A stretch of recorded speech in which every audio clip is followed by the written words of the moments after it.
I want to welcome Agile XRM to the podcast. I've known the people at Agile XRM for the past 12 years. I've seen how their business process management tool can add massive value to complex organizational processes in sectors such as finance and government. If you have complex processes or a need for dialogues on the Power Platform or Dynamics 365, take a look at how this BPM tool can add value. You can find them at agilexrm.com or check out the show notes for more details.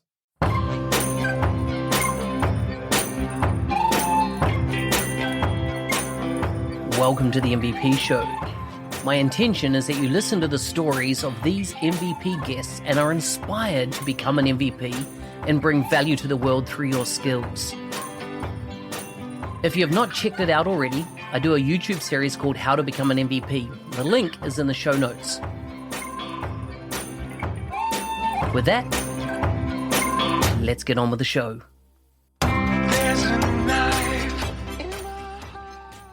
Today's guest is from Malaysia. I'm very excited. I think this is the first guest I've had on from Malaysia, which is exciting. He works as a dynamic CRM developer at K3 Business Technologies. He received his first MVP in 2021. He is passionate about programming and loves the idea of clean code. Totally agree. You can find him on Twitter at Temmy_Raharjo or his website, temmyraharjo.wordpress.com. Welcome to the show, Temmy. Yeah, thank you, Mark, for having me in your show. It's a pleasure for me and a big honor for me. Awesome. I'm so pleased to have you on. And I always like to start with finding about where you're from, finding out about your family and what you do when you're not working. So tell me a bit about what part of Malaysia you're from to start with. Actually, I'm Indonesian.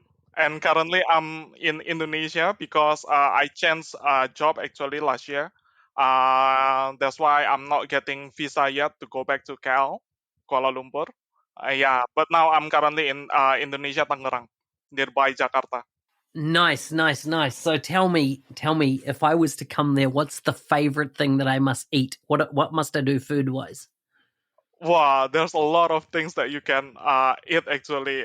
Because actually, Indonesia, Malaysia, and Singapore actually have the same root. It's Malay ethnic, right? But I think in here, let's say if you go to Yogyakarta, there's a gudeg. We have a lot of food. I mean, local foods in every city. Like in Jakarta, normally it's like because it's a capital city. That's why you can get anything that I mean, in across the country, that one you can get in Jakarta. But the best still, you need to go to the local food. Basically, if you want to go to the cities, based on that one. It sounds good. Complex. Yeah. Tell me about, if I was to visit Indonesia, where should I go? What should I do? I think mostly more. Most Australian go to the Bali for sure.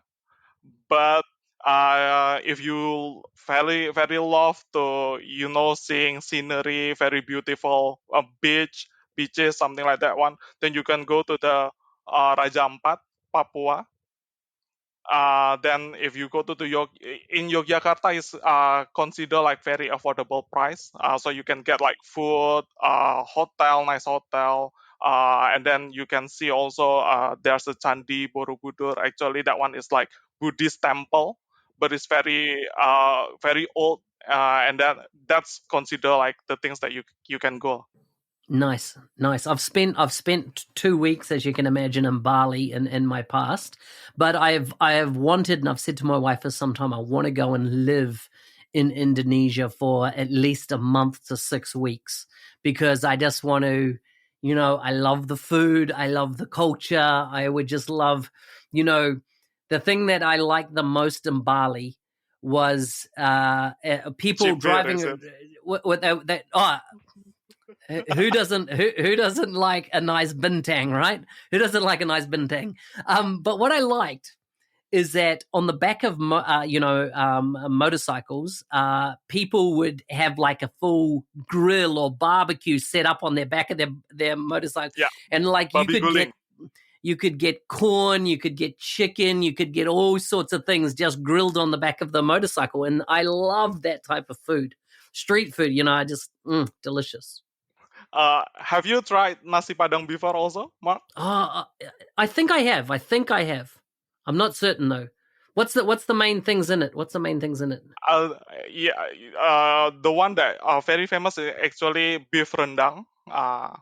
Beef rendang, that one. But in Indonesia, I mean Padang peoples is already everywhere. So every cities you can find nasi Padang. And actually we love to eat rice with the gravy. So actually it's not the I mean the you don't need to eat the beef rendang or anything else. Just rice with the gravy is already sufficient. Already very nice for me lah. It's Yes. making me hungry. It's making me hungry just talking about it. This is so good talking to you. Tell me about how did you get into technology? What was your journey? Ah, actually, from beginning, I when I'm in the university, I met another MVP also from Indonesia, Eric Kurniawan. Actually, he's the one that pushing me forward, Mark.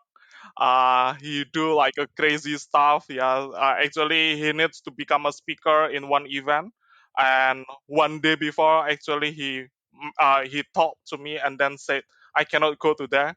You need to replace me." Wow, wow, That's at that time, if you know, it's actually light switch, yeah, if not mistake, the technology. It's considered like a very new technology at that time, and I don't even know yet that time what's that one. Well, and then I need to learn.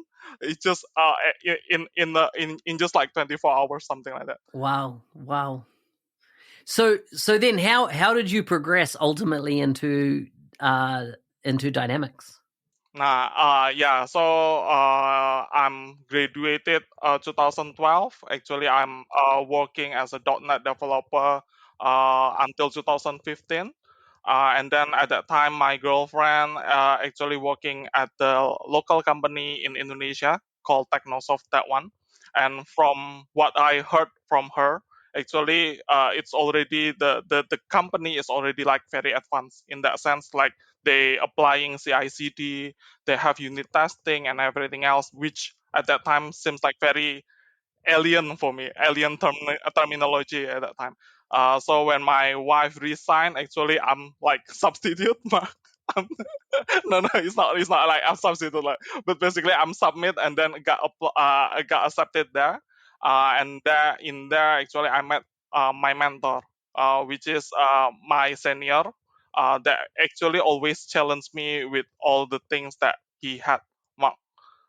So he teach me doing the test driven development, and then he challenged me to at that time my company don't have a suitable CI/CD tools to actually export solutions, because we are using vertical layer, which is actually the solutions that one categoric categorized based on the type that one. So we need to have like logic to checking if there's, let's say, web resource solutions, if got plugin needs to throw error or something. So he challenged me to build that one. And then then he also like keeping refactoring my code, which makes me like very sucks in that sense, Mark, because every time I'm checking, then he suddenly always like, oh, this one I refactor your code. And the things that makes me really angry is if he's asking about variable name. Your variable is not clear. I need to change this one. Yeah, that one. So you obviously learnt though, and you continue to develop in it, right? Yeah, then after that, after I moved to Malaysia, actually what I understand is I'm not really good at talking. Hmm. That's my, You seem yeah. fine. You seem fine.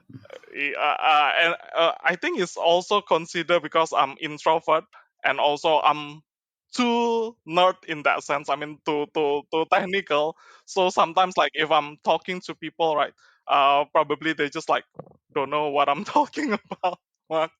That's why I'm trying because my English also at that time also not really good. That's why and then the power platform industry is like keeping growing, right? Always changing, and yeah, in one night just you can say like there's another new things that we need to learn, something like that, right? So that's why I'm finding my way to always cope with the technology, which is blogging. It helps me to helps me with learning English as well, and always stay up to date. That's my background. Wow. It's so good. It's so good to see, that progressive journey for you. Tell me, um, how did you become an MVP? As in, because you've obviously, you've blogged a lot. Is that the main area of contribution, blogging, or do you do other things? Yes, now I actually consider the blog as the main contribution, Mark. But at that time, I think I can become MVP because of luck only, Mark. Yeah, I mean since 2015 something. Actually, I'm trying to answering community the forum that one.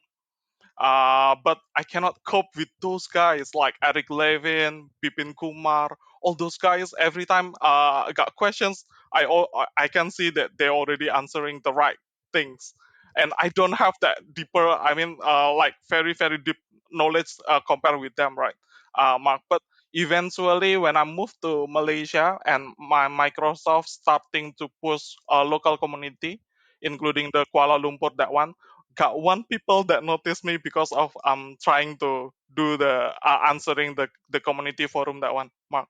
And then he invited me to the community, and there I met another, I mean, Darani, uh, another MVP. And then after that, I met with Jiva, I met with Sanjeev, I met with Dipesh Somani.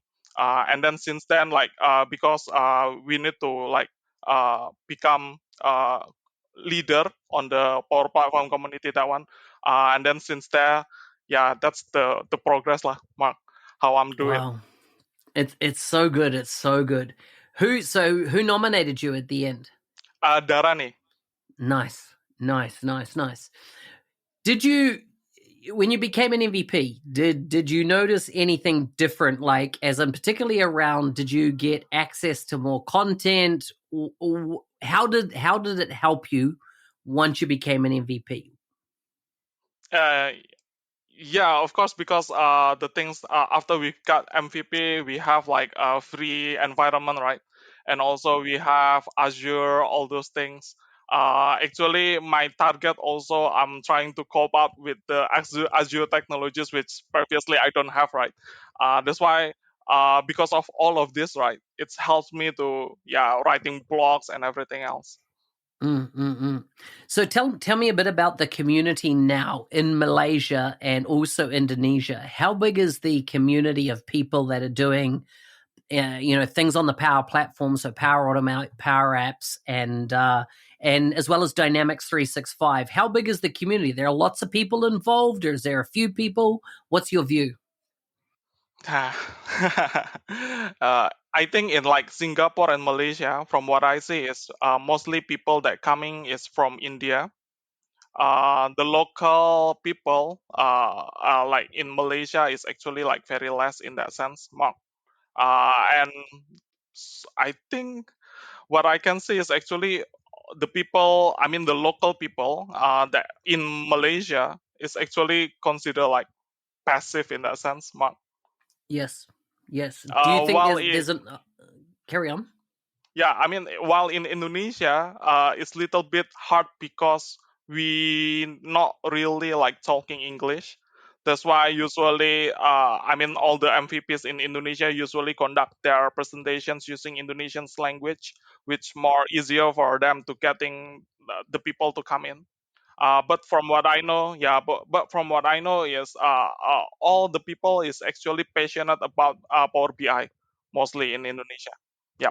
Interesting, interesting. I always think it's a good idea that um, things like user groups, community activities, etc., should always be conducted in the native language of the area. So, if that's Indonesian, what's the language of Malaysia? Malaysia actually mostly Is it using Malay? English. Yes, Malay. Yeah, yeah. But if you want to find people that can speak Malay fluently, it's very hard. I think, Mark. Wow, that's interesting. So what are the big projects that you're working on? And don't mention the names of the companies or anything like that. But what are the type of projects that you're working on at the moment? At the moment, actually, currently I'm working to support. It's very hard, Mark, to not mention the company. Yeah, but But just say the industry. What industry is it? Mining, banking, insurance? What type of yeah, retailer. Yeah, we are retailer? supporting. Gotcha. Yeah. We are supporting the retailer project, Mark. Nice. I remember when I was working in Hong Kong for a bit, that in Indonesia, the insurance industry was big. I think from memory, there's a company called Generali, and they were doing work in Indonesia, and they wanted to do a lot of dynamics. And this is like 7 years ago, and that was my first time of hearing about dynamics being used. And this is probably Dynamics 365 sales being used in Indonesia and Malaysia at the time. Yeah. Wow. So it's the Generally, closest yep. I came to it. Yeah. And I mean, Generali, from memory, is an insurance company from Europe. Yeah. Yeah, so interesting. So tell me, what's the best thing about being an MVP in your mind? What's the best thing? Of course, there's a lot of things that we can. Yeah, I mean the benefits like reshopper for the technical guys. It's a free reshopper subscriptions, and then got a lot of like plural site subscriptions. All those NDA, yeah, all those things, everything. I think we have a lot of informations that we can absorb. But the problem is still how can we redistribute them correctly. That's the things that I think it's the responsibility that we need to bear, Mark. Yeah, I like it. Temmy, thank you so much for coming on the show. It's been a pleasure. Yeah, thank you so much, Mark. Hey, thanks for listening. I'm your host, Business Application MVP Mark Smith, otherwise known as the NZ365 Guy. If you like the show and want to be a supporter, check out buymeacoffee.com/NZ365 Guy. Thanks again, and see you next time.